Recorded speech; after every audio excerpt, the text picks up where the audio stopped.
guys, this is the next episode of my M4 Sherman TAWARA kit from Dragon. The work is in progress, and we had in my last episodes we had a discussion in the comments about the effectiveness of wooden armor of the Shermans in the Pacific War, and that led to the question: how successful was the Sherman in the Pacific War? I figured out the M4 Sherman tank was quite successful in the Pacific War, though its role and impact were different compared to its use in Europe, while it wasn't the decisive weapon that it was in the European theater. It played a crucial role in supporting amphibious landing, overcoming fortified Japanese position, and assisting infantry in some of the most brutal island hopping campaigns. And here you can see a breakdown of its success. First, the so-called island hopping and amphibious assault. Primary role: the Sherman tank was used extensively during amphibious landings on Japanese-held islands, a hallmark of the Pacific War strategy. Why it worked? The tank's mobility and firepower were essential for breaking through fortified positions, which were common on islands like Iwo Jima, Okinawa, and Saipan. What kind of challenges we had, or the Americans had?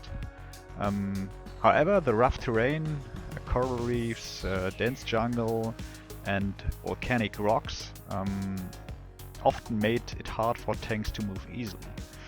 Still, the Sherman was modified for amphibious assaults, like the use of amphibious Sherman's variants, e.g. Sherman DD, with flotation devices for landing. Second, breaking Japanese fortifications.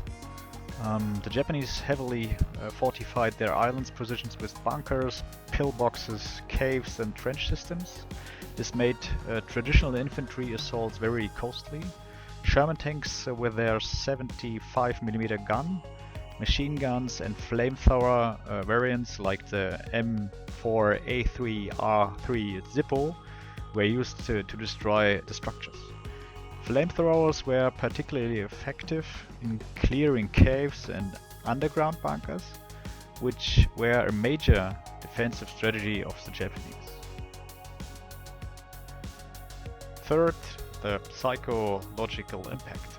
The presence of the Shermans had a significant psychological effect on the Japanese troops.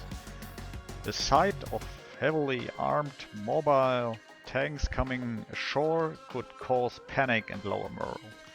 Additionally, the tank's ability to fire on enemy positions from a distance provided support for infantry, reducing casualties and giving soldiers more confidence. Fourth, adaptation for the Pacific theater. Due to the unique terrain and conditions of the Pacific, Sherman tanks had to be adapted. Modified tracks to handle soft sand and swampy ground, wooden planks or logs were sometimes added to the sides of the tanks to help provide additional protection against anti-tank weapons like grenades or mines, and also to provide better traction in mud. Flotation devices were added to allow tanks to swim during amphibious assault. Fifth, the combat effectiveness. The Sherman was often more durable and more reliable than Japanese tanks, which were generally lighter, slower, and less armored. While the Japanese Type 95 A-Go and the Type 97 Chiha were used in some engagements, they were no match for the Sherman's armor and firepower.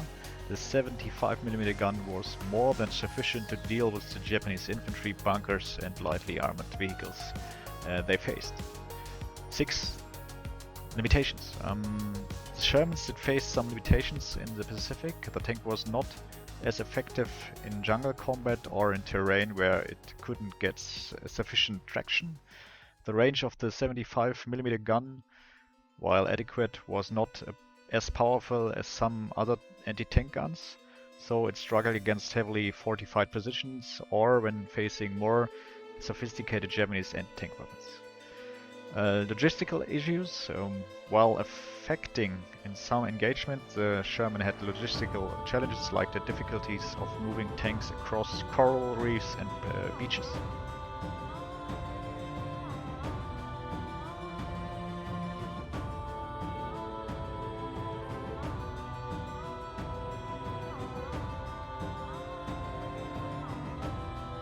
Another way to protect the crews was to use sandbags, a method that is still widely used today to increase protection. These variants were often used especially during international crisis management missions in Afghanistan or Iraq to protect the crews from shrapnels or improvised explosive devices. However, they also have an impact on the weight and the handling of the vehicles. I can well imagine that the Sherman struggle through the sand on the beach with the additional armor, and their mobility was further restricted. When painting the sandbags after pre-shading with the black and white method, I decided to use a glaze of several thin layers of different sand tones, in this case Deck 10 and Australian camo from AK.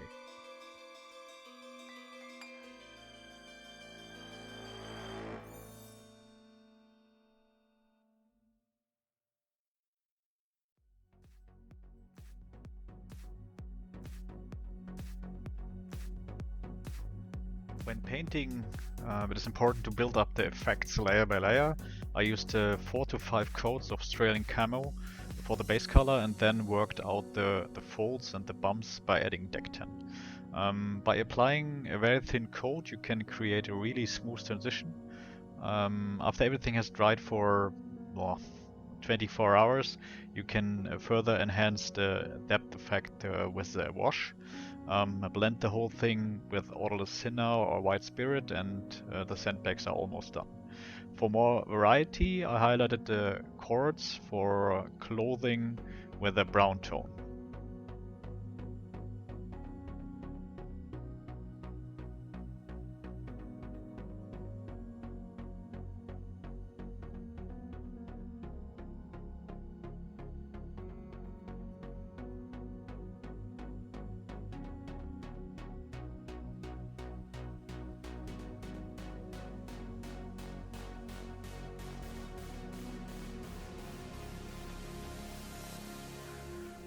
Let's move on to the next step, chipping and depicting rust marks. As you can imagine, the environmental circumstances or influences in the Pacific theater, like sand, salt water, and the enormous strain during combat took a heavy toll on the vehicles. That's why I decided to depict the weathering a little more heavily. I decided to paint the chips with a brush and a sponge as a combined method. Both methods can be combined well to achieve beautiful effects. Again, there are certainly plenty of model builders who use hairspray or chipping fluid, but I prefer to take my time and do as much as possible by hand. After all, it is called craftsmanship and not hairspray work. Think carefully about which areas of the tank are subject to particularly heavy wear and tear. As a rule of thumb, you can say that all protruding edges or crew foot rests will show signs of wear.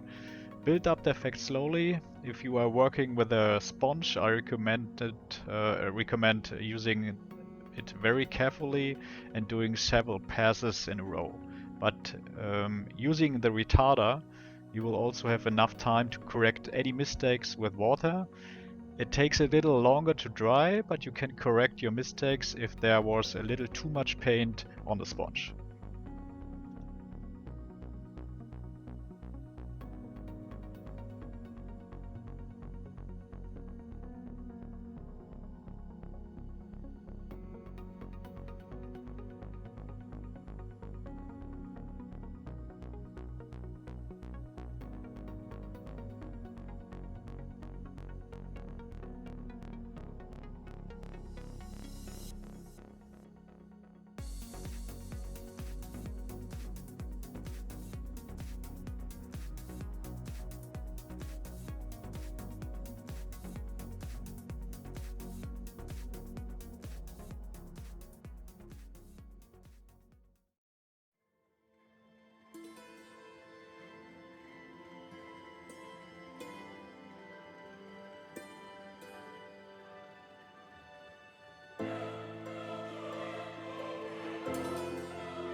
One area where you can achieve great results with chipping is on the drive sprockets.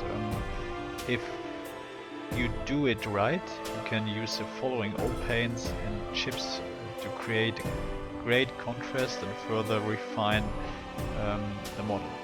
You should also allow the chipping paint to dry for at least 12 hours before continuing to model the rust effect with oil paints. When using oil paints, you should always use an old cardboard box to absorb the excess oil before use. This gives you better control over the color and makes the process much easier.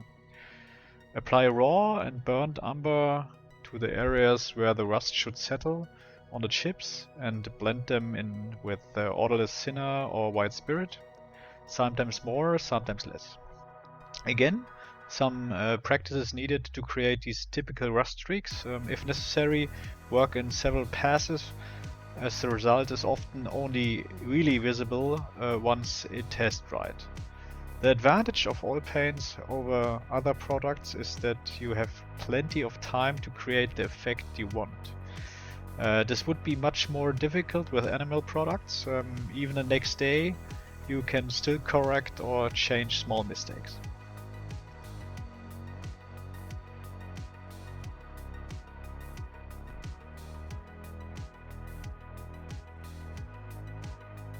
You can also apply the rust effect to the bolts and nuts of the wooden planks to create a little more contrast.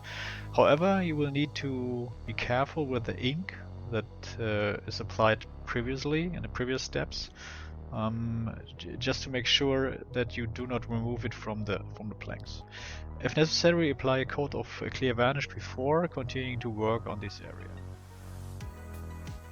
So let's come to the question of the wooden planks or wood planks. The wood planks on the hull of the M4 Sherman tanks were an improvised modification used primarily for protection and mobility in certain combat situations. It was an improvised armor against hollow charged weapons. As a main reason, wood was used to provide additional protection against shaped charges like those from bazookas or anti-tank grenades. The idea was that the wood could help absorb the blast from these types of weapons, preventing or reducing damage to the tank's armor. It wasn't, as I mentioned in the first video, as effective as proper armor plating, but was better than nothing, especially against infantry and tank weapons. How it worked: when a shaped charge hits a surface, the explosive material inside focuses its blast in a single direction. The wood would help deflect or dissipate some of this focused energy before it reached the tank's steel armor.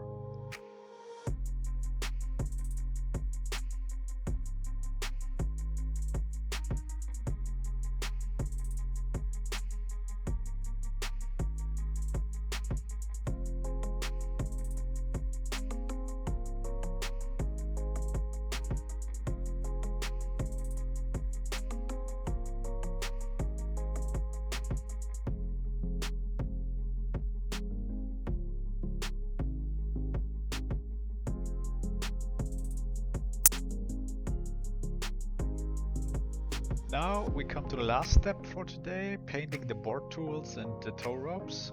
I decided that a little more color wouldn't hurt the model, and used a pure green for the eyelets.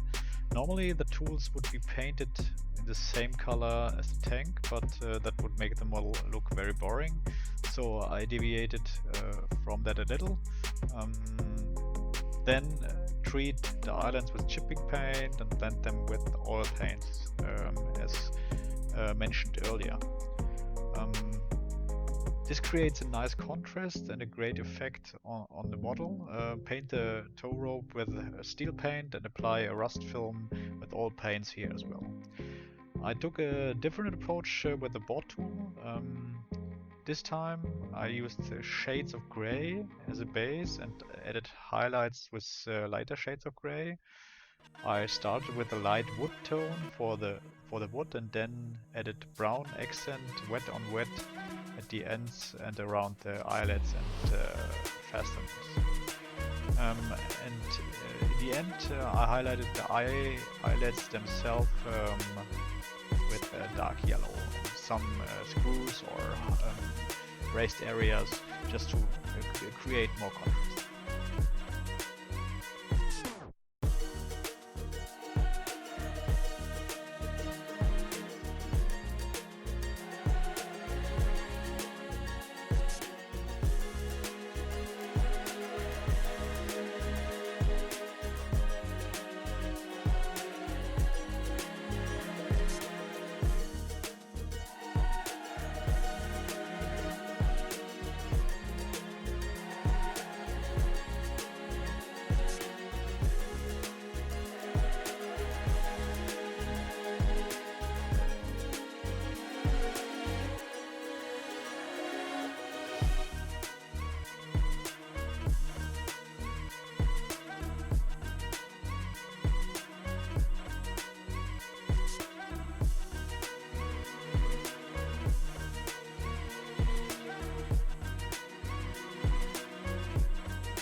Thanks guys, thanks for watching, hope you enjoyed it. Here you can see some pictures of the final result of this episode. Leave a comment, and if you like, subscribe. See you next time, and happy modeling.